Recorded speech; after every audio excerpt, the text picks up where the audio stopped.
Esta é unha das dúbidas máis recurrentes nas conversas íntimas e ten xenerado incontables debates e mitos sobre cal é a duración ideal para ambas partes. Ao longo dos anos creáronse determinadas crenzas e estereotipos alimentados principalmente pola pornografía, ademais das producións cinematográficas e redes sociais, de que as relacións sexuais teñen que ser prolongadas e apaixoadas.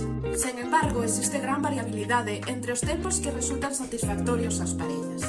Facendo un promedio dos estudios realizados e da opinión das persoas expertas, a duración desexable dos xogos previos está entre os 11 e os 13 minutos, e por outra banda, a do coito entre os 7 e os 11. Sen embargo, isto depende da individualidade das persoas e é moi relativo.